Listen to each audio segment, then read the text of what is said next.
저는 성전 건축에 대한, 솔로몬의 성전 건축에 대한 이야기를 오늘까지만 하려고 합니다.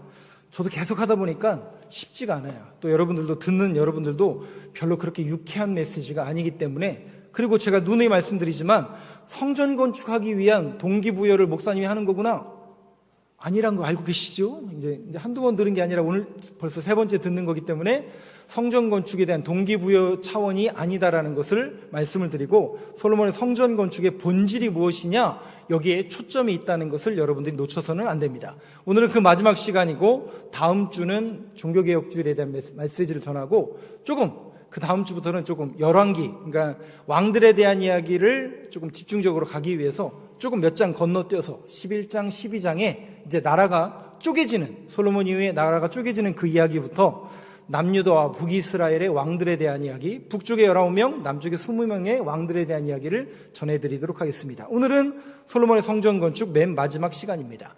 오늘 본문을 다시 한 번만 띄워주시겠어요?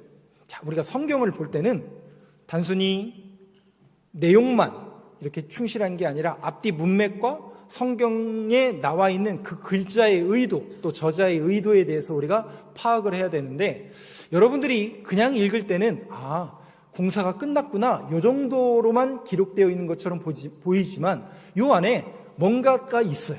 뭔가가 있습니다. 자, 51절을 보시면 이렇게 써져 있습니다. 솔로몬 왕이 여호와의 성전을 위하여 만드는 모든 일을 뭐 했다고요? 성전 공사가 끝난 거예요. 자, 이게 지금 몇 장 몇 절이에요? 7장 51절 그리고 8장으로 넘어가는 겁니다. 그러면 7장 51절에 성전 공사가 끝났으면 7장에 있는 내용은 전부 뭐란 얘기예요? 당연히 성전 공사에 대한 이야기가 나와야 되겠죠. 그런데 제가 그런데라고 하는 것은 그런 내용이 아니다라기 때문에 말씀드리는 거고, 이건 이따가 보여드리겠고, 성전 공사가 끝났어요. 그런데 여기에 솔로몬이 뭐라고 얘기하느냐, 이 성경 저자가 뭐라고 얘기하느냐, 솔로몬이 그의 아버지 다윗이 드린 물건, 곧 은과 금과 기구들을 가져다가 여호와의 성전 곳간에 두었더라. 이상하죠? 예? 목사님 뭐가 이상하다라는 겁니까? 성경 구절이 잘못됐습니까? 단어가 잘못됐습니까? 문맥상 이상하셔야 돼요. 무슨 얘기냐면, 자, 우리 다시 처음으로 돌아가 볼까요? 성전 공사를 솔로몬이 짓고 싶었어요? 다윗이 짓고 싶었어요? 솔로몬의 선친인 다윗이 짓고 싶었단 말이죠. 그래서 하나님, 저는 이렇게 화려한 왕궁에 있는데 하나님 어떻게 저렇게 초라한 성막 텐트에 계십니까? 하나님을 위해서 집을 지어드리겠습니다. 참 기특한 생각을 했다고 제가 말씀드렸어요. 그런데 하나님은 아니야. 나단 선지자를 통해서 너는 성경에 기록된 것을 보니까 피를 너무 많이 흘렸으므로 네 손으로 성전을 지을 수 없어. 그러니까 다윗이 뭐라고 그래요? 그러면 저는 성전을 못 짓지만 제 후대 때 성전을 지었으면 좋겠고, 뭐는 할 수 있어요? 헌금을 할 수 있지 않습니까? 그러니까 은과 금과 기구들을 제가 준비하겠습니다. 이렇게 된 거예요. 근데 그 다윗의 물건들이 지금 그대로 어디에 있어요? 성전 곳간에 두었더라. 성전 공사가 마쳐졌는데 성전 곳간에 다윗의 그것, 은과 금과 기구들이 그대로 있더라. 그러면 여러분, 성전 공사를 짓는 비용은 누가 된 거예요? 누가 됐어요? 솔로몬이 됐겠죠. 그럼 자기 돈을 들였을까요? 백성들 세금 걷었을까요? 이해가 되세요? 무슨 얘기를 하고자 하시는지? 그거예요. 분명히 다윗은 뭘 준비한 거예요? 성전 공사 건축을 위한 헌금을 준비했는데 그 헌금의 목적이 어디로 쓰인 거예요? 목적대로 쓰인 거예요? 아니면 그대로 둔 거예요? 그러니까 여러분, 이게 우리가, 이 성경 저자가 지금 뭔가 솔로몬을 들어가는 거죠. 우리로 말하면 조금 비꼬는 건 아니에요. 트집 잡는 것도 아니에요. 이거는 성경 저자가 뭔가 솔로몬의 성전의 본질이 빗나가고 솔로몬의 마음이 뭔가 하나님으로부터 멀어지고 있다라는 것을 암시하는 그런 구절들이, 이런 구절들이에요. 그러니까 솔로몬은 자꾸 마음이 다윗처럼 전심으로 하나님을 향하는 게 아니라 자꾸 어디로 흘러가요? 어떤 돈, 애굽, 그리고 은과 금. 분명히 신명기를 통해서 왕에게 세 가지를 금지시켰잖아요. 은과 금, 병거, 여자. 근데 이런 성전 기물들과 이런 것들이 결국 솔로몬의 마음을 빼앗는 그런 구조로 흘러가고 있다는 거죠. 분명히 하나님 나라와 하나님 성전을 위해서 그 쓰여져야 될 그 다윗의 예물들이 결국 자기의 영광, 자기의 곡간을 채우는데 급급하더라, 그 얘기예요. 그 메시지를 지금 전하고 싶은 거예요. 근데 여러분, 너무나 아이러니한 건 뭔지 아세요? 역사의 아이러니는 뭐냐면 우리는 자꾸 뭔가를 쌓아요. 다시 말씀드려요. 무엇인가를 쌓고 무엇인가를 예비하는 게 나쁜 거예요, 좋은 거예요? 나쁜 거 아니에요. 당연히 모으셔야 되고 미래를 예측하셔야 되고 준비하셔야 돼요. 그런데 여기서 말하는, 성경에서 말하고자 하는 것은 그것이 결국 우리에게 뭐가 되냐면 그게 결국 우리의 마음을 다 뺏어버리더라는 거죠. 그러니까 뭔가 눈에 보이는 것 때문에 그 마음을 다 뺏겨버린 거예요. 은과 금과 기구들을 가져다가 여호와의 성전 곳간에 두었는데 그것이 자기의 힘이 되고 영광이 되고 그게 자랑이 되어버린 거예요. 나중에 히스기야 여러분 아시잖아요. 히스기야가 뭘 보여줘요? 바벨론 사신들이 오니까 이 공간을 열어서 보여주잖아요. 이게 내 영광이고 내 자랑이다. 세상에 히스기야가 여러분 어떻게 그 어려움을 겪었는데 이겨냈는데요. 하나님의 은혜 아니었어요? 하나님의 은혜를 찬양하고 하나님을 예배해야 될 그 사람이 자기의 곳간을 열어서 보여주는 거예요. 근데 여러분, 이렇게 쌓았던 곳간이 결국 어떻게 되는 줄 아세요? 나중에 나라가 분리가 되고 아수르한테 뺏기고 바벨론한테 뺏기고. 그러니까 우리 인간들의 모습 속에서는 자꾸 무엇인가를 쌓아두고 그 쌓아둔 게 우리에게 뭐가 되냐면 우상이 되고 있더라고요. 오늘 제가 1부 때도 그런 메시지를 했는데, 저는 휴대폰을 의지하는 사람은 아니지만 제 휴대폰에는 이게 있습니다. 뭐냐면 농협 어플이 있습니다. 통장 잔고를 매일매일 확인할 수가 있습니다. 볼 때마다 웃음이 나올까요? 걱정이 나올까요? 예? 웃음이 나올까요? 걱정이 나올까요? 네, 혹 제가 여러분들한테 그럴까봐 말씀드리는 겁니다.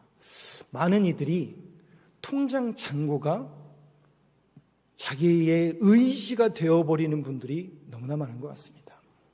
다시 말씀드려요. 잔고가 없는 게 좋은 거다. 그렇게 말씀드리는 게 아니에요. 그러니까 뭐냐면 이미 마음을 뺏겨버리는 거예요. 그런 쪽으로. 어떤 통장 잔고, 내가 의지하는 대상이 하나님 아닌 다른 것으로 자꾸만 뺏겨버린다면 여러분, 그게 하나님이 기뻐하시는 일일까요? 아니겠죠, 당연히. 정말 하나님께서 기뻐하시는 일이 무엇인가를 우리는 본질과 또 하나님께서 원하시는 것이 무엇인가에 대한 그 초점을 항상 맞추어 신앙생활할 수 있는 저와 여러분 되길 간절히 소망합니다. 자꾸 다른 것을 의지하게 되고 다른 것을 바라보게 된다면 하나님의 뜻이 아니라는 것이겠죠. 자, 그런 의미에서 오늘 본문에는 또 그런 비슷한 맥락의 이야기가 또 등장을 해요. 자, 분명히 말씀드려요. 7장 51절에 성전공사가 끝났어요. 그러면 7장에 있는 내용은 성전공사의 이야기여야 될 텐데 아니에요. 성전공사는 6장 맨 마지막 절에서 끝났어요. 언제 끝난가 한번 보시죠. 6장 38절. 이미 6장 38절에서 끝납니다. 같이 읽어보겠습니다. 시작. 11째 불월 곧 8째 달에 그 설계와 식양대로 성전 건축이 다 끝났으니 솔로몬이 7년 동안 성전을 건축하였더라. 몇 년 걸렸다고 성전 건축하는데? 정확하게 7년이에요. 그러면서 7장으로 넘어오는 거예요. 근데 7장 맨 마지막 절이 뭐였다고요? 성전공사 끝난다고 그랬잖아요. 근데 7장 1절은 성전공사가 아니에요. 자기의 왕궁을 건설하는 이야기입니다. 그 1절 한번 보여주시죠. 다시 읽겠습니다. 시작. 솔로몬이 자기의 왕궁을 13년 동안 건축하여 그 전부를 준공하니라. 그래서 제가 늘 말씀드리잖아요. 성경만큼 재미있는 책이 없다니까요. 성경을 단순히 문자적으로만 보면 그 얘기처럼 보이지만 그 안에 디테일하게 내용을 보고 앞뒤 문맥을 보면요, 아주 기가 막혀요. 우리 인간들의 모습이 어떻고 우리가 정말 의지하고 있는 게 무엇인가를 성경을 정확하게 밝혀준다니까요. 성전을 짓는 데는 몇 년 걸렸다고요? 지 왕궁을 짓는 데는? 그럼 뭘 얘기하고 싶은 거예요? 그죠? 이해가 되시죠? 무슨 얘기인지 이해가 되시죠? 네. 영적인 의도가 있는 거예요. 하나님의 전을 짓는 데는 7년 걸렸는데 자기 왕국을 짓는 데는 13년 걸렸다는 얘기예요.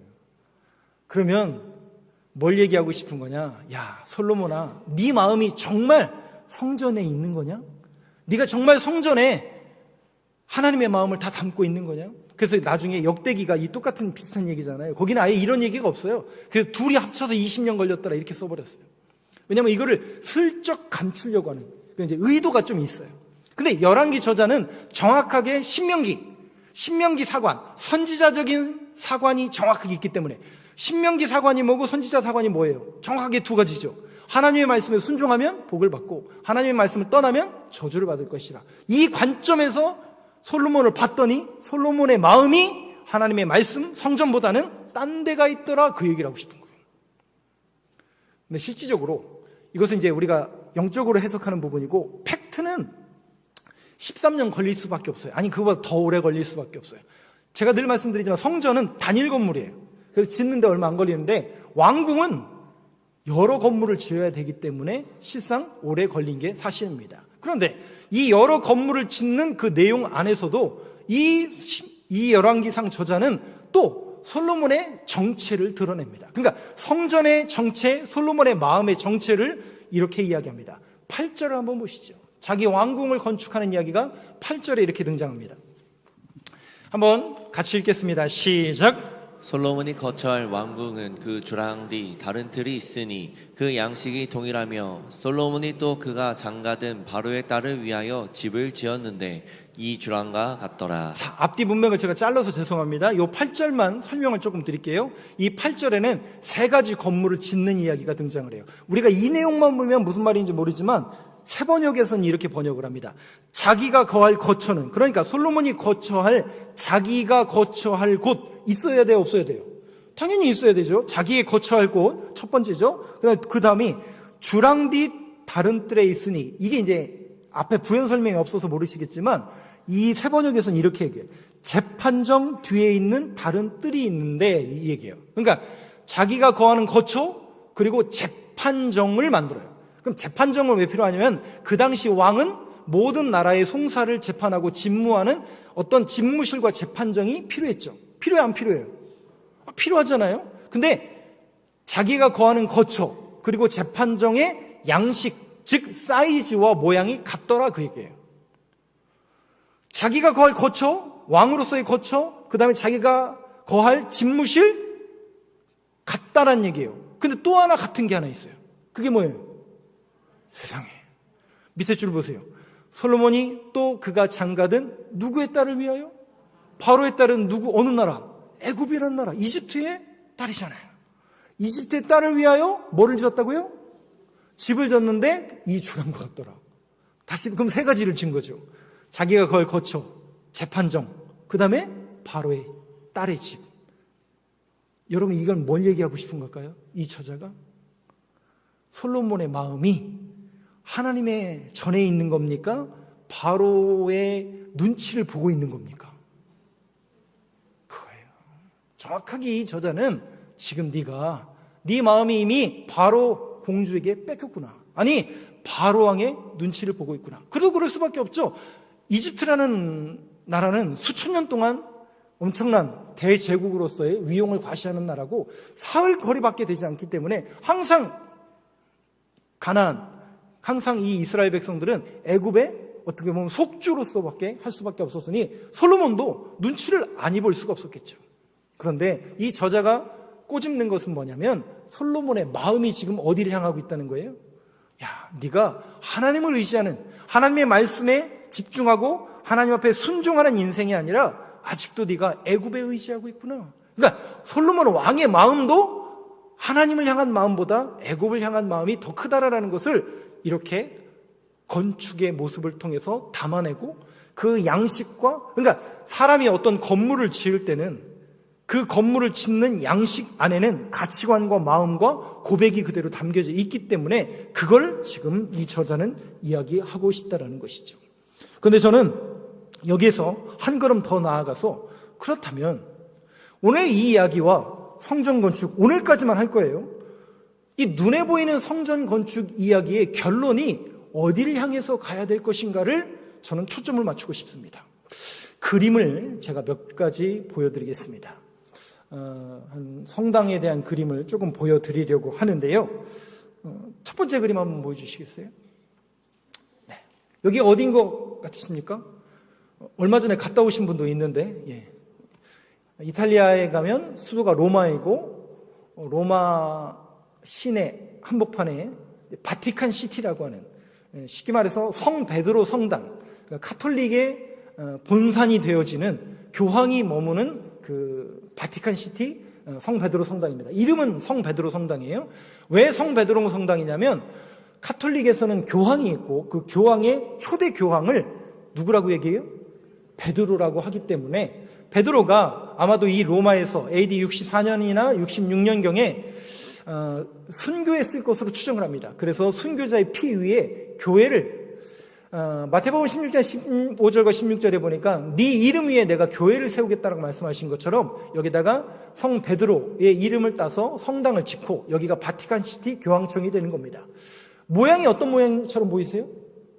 위에서 제가 일부러 보여드리는 거예요. 저게 이제 성당은 아닌데 광장이에요, 광장. 네, 광장인데 모양이 이렇게 열쇠 모양. 왜 열쇠 모양일까요? 마태복음에 천국 열쇠를 내게 주노라. 그 열쇠를 받았다. 베드로가 받았다라고 해서 저 열쇠 모양으로 되어 있습니다. 그러면 교황이 머무는 저 광장에서 마주보는 그 건물은 이렇게 생겼습니다. 넘겨주세요. 맞은편으로 보면 이제 건물은 이런 모양입니다. 그러니까 밑에는 이제 의자가 이렇게 쫙 있죠. 그래서 우리 보통 성탄절이나 부활절에 교황이 이렇게 제가 알기로는 3층인가에서 이렇게 문 열고 나와서 이렇게 메시지를 전하면 밑에 사람들이 있는 거기가 바로 저 건물입니다. 이거 성 베드로 성당입니다. 하나만 또 넘겨주시죠. 안에를 보면 이런 그림들이 있습니다. 이제 대주교가 미사를 집전하는 그 강당, 우리로 말하면 강대상을 말하는 거죠. 엄청 화려한 그런 그림입니다. 천장은 또 이런 모습이네요. 넘겨주시죠. 네. 도명식으로 되어 있고 그 안에는 그림이 다 그려져 있습니다. 자, 여러분 그림을 한번 계속 보시면서 저 그림을 왜 그려요? 예? 성당은 우리로 말하면 교회인데 교회 안에다가 그림을 왜 그려요? 우리가 없잖아요. 뭐 포스터도 없고 글자도 없고 없잖아요. 너무 밋밋하니까 목사님 뭔가 여기를 좀 아름답게 채우기 위해서 저렇게 그림을 그리는 거 아닙니까?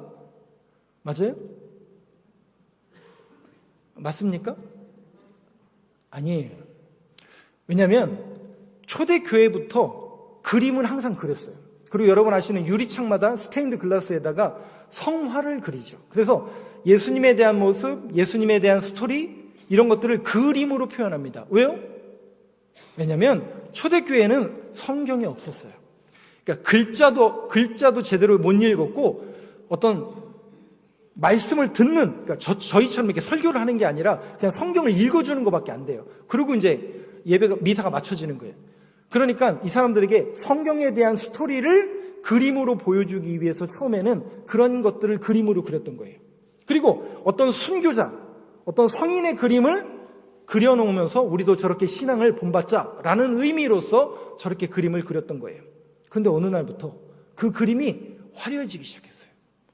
그 어느 날부터 건물이 화려해지기 시작한 거예요.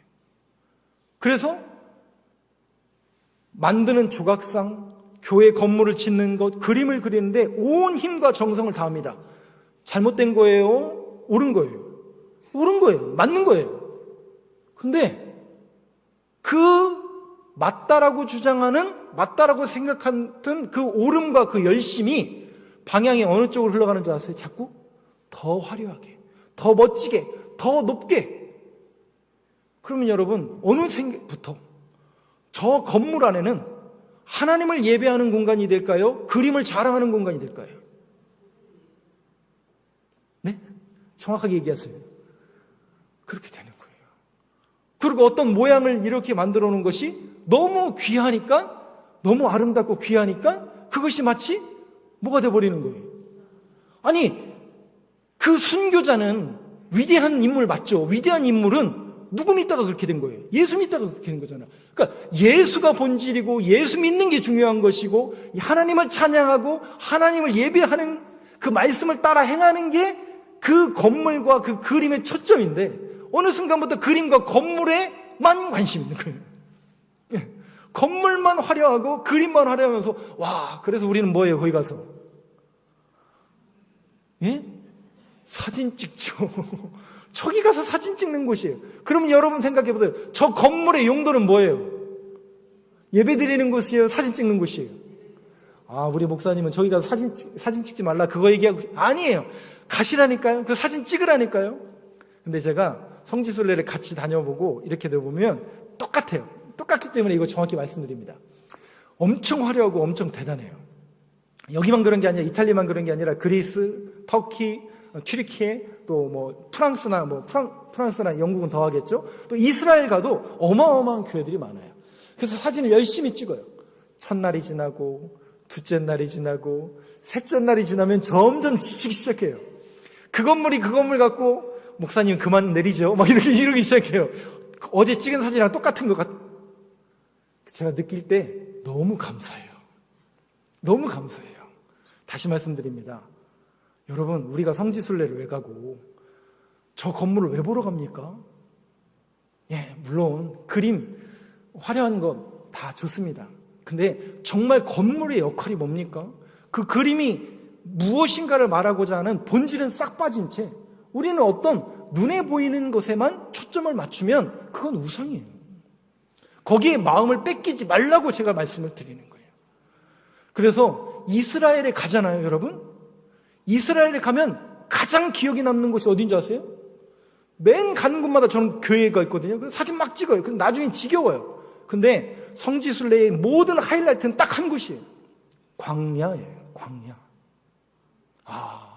왜 우리 주님이 그 광야는 뭐 하는 곳이에요? 아무것도 없어요. 왜 그 한적한 광야로 가셨는지 그제서 이해가 돼요. 사람들은 어디에 마음을 뺏겨요? 화려한 도성, 화려한 성읍, 화려한 건물, 화려한 그림에 모든 마음을 다 뺏겨요. 근데 여러분, 죄송하지만 예배도 마찬가지입니다.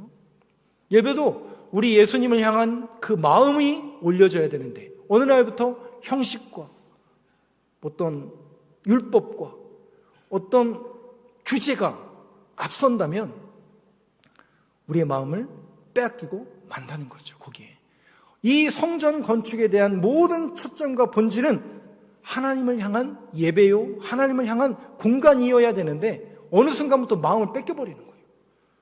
어떤 형식과 어떤 태도와 어떤 규제만 남아버린 그 마음을 하나님께서는 이 성전 공사를 통해서 다시 한번 우리에게 메시지를 주고 계신 것이고 결국 세계, 자기 왕궁을 짓는 이 솔로몬의 모습을 통해서 우리에게 계속 하나님께서는 아니야, 솔로몬아, 건물이 중요한 게 아니야. 솔로몬아, 정말 네가 중요한 것은 하나님의 향한 마음, 말씀. 그림을 하나 더 준비했기 때문에 이것까지 먼저 보여드릴게요. 사그리다 파밀리아라고 세인트 패밀리예요. 이게 이제 스페인어로 사그리다 파밀리아인데 성가족교회인데 언제부터 짓고 있다고요? 1882년부터 짓고 있으니까 올해 아직 준공이 안 됐거든요. 2026년에 준공 예정이니까 그것도 몰라요. 2026년대도 제가 볼 때는 더 늘릴 것 같아요. 아직 준공이 안 됐어요. 그럼 몇 년 지난 거예요? 143년 됐어요. 아직도 뭐 짓고 있어요? 사그리다 파밀리아라는 성당을 짓고 있습니다. 그러니까 눈에 보이는 것, 그냥 화려한 도성, 사진 많이 찍으셔도 아무 상관없습니다. 그렇게 하세요. 근데 이 건물의 용도와 목적이 무엇인지를 우리가 정확히 깨달아야 된다는 것이죠.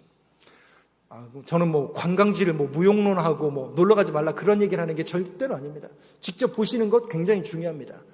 근데 우리가 보더라도 이 건물의 초점이 무엇인지, 오늘 드려지는 이 예배의 초점이 무엇인지, 오늘 저를 만나러 오신 분 한 분도 안 계시잖아요. 감사합니다. 저를 만나러 오시면 안 돼요. 예배는 하나님을 만나는 자리고 하나님을 향한 예배이어야만 합니다. 그래서 그 하나님 앞에 영광을 내드리는 이 본질과 초점을 여러분들이 놓쳐서는 안 된다는 것을 다시 한번 말씀을 드립니다. 열왕기상 11장 1절 한번 2절 보시죠. 자, 결국 그 애굽을 의지하고 결국 마음을 뺏겨버린 솔로몬을 향해서 열왕기상 11장에서는 이렇게 정확하게 지적을 합니다. 저하고 4절까지 교독을 하겠습니다. 솔로몬 왕이 바로의 딸 외에 이방의 많은 여인을 사랑하였으니 곧 모압과 암몬과 에돔과 시돈과 헷 여인이라. 여호와께서 일찍이 이 여러 백성에 대하여 이스라엘 자손에게 말하시기를 너희는 그들과 서로 통혼하지 말며 그들도 너희와 서로 통혼하게 하지 말라. 그들이 반드시 너희의 마음을 돌려 그들의 신들을 따르게 하리라 하셨으나 솔로몬이 그들을 사랑하였더라. 분명히 신명기 17장에서 은금, 병거, 여자 조심하라고 했어요? 안 했어요? 분명히 얘기했어요. 왜요? 그들이 마음을 돌리게 할 것이다. 그래서 왕이 귓가와 왕의 머릿맛에 뭐를 두게 했어요? 하나님의 말씀을 들려줘라. 2절 한번 보시죠. 3절. 왕은 후궁이 700명이요 첩이 300명이라 그의 여인들이 왕의 마음을 돌아서게 하였더라. 4절 같이 읽겠습니다. 시작. 솔로몬의 나이가 많을 때에 그의 여인들이 그의 마음을 돌려 다른 신들을 따르게 하였으므로 왕의 마음이 그의 아버지 다윗의 마음과 같이 아니하여 그의 하나님 여호와 앞에 온전하지 못하였느니라. 결국 솔로몬의 자랑은 뭐예요? 자기의 곳간에 있는 은금, 이 왕궁, 이 성전, 여자. 근데 제가 오늘 일부 때도 말씀드렸는데 저는 마음에 찔림이 있습니다. 우리 목사님들, 목사님 앞에 계시고 우리 저기 있는데 우리 교육자들은 이 말씀을 마음에 새겨야 돼요. 여러분 여기 오신 분들 중에 오늘 초신자도 계신 것 같지만 대부분 이제 교회를 오래 다니신 분들이죠. 대부분 목사님이 뭐에 무너져요? 세 가지 무너져요. 그죠? 돈, 명예, 여자. 아시네요? 이 세 가지에 무너지는데 정확하게 솔로몬의 모습하고 동일합니다. 항상 돈과 명예, 그 다음에 여자 문제는 정말 뗄래야 뗄 수 없는 인간의 마음을 흔드는 도구들입니다. 사랑하는 성도 여러분, 저를 위해서 기도해 주실 때 우리 담임 목사님이 돈 안 밝히는 목사 되게 하시고 명예 안 밝히는 목사 되게 하시고 여자 안 밝히는 목사 그렇게 기도해 주셔야 돼요. 어떤 훌륭한 목사 되겠어요? 큰 교회 기대도 안 합니다. 여러분 정말 저도 하루하루가 정말 아슬아슬한 그런 걸음을 걸어가고 있는데 하물며 우리 성도님들은 어떠하시겠습니까? 솔로몬도요 처음부터 그렇지 않았잖아요. 솔로몬이 얼마나 하나님을 사랑한 사람이었습니까? 잠언전도 아가서를 쓸 정도로 하나님을 사랑하고 하나님의 말씀에 끼어 있었던 사람인데 은과 금, 병거, 여자 결국 자기를 가까이에 있는 것들이 그의 마음을 뭐한 거예요?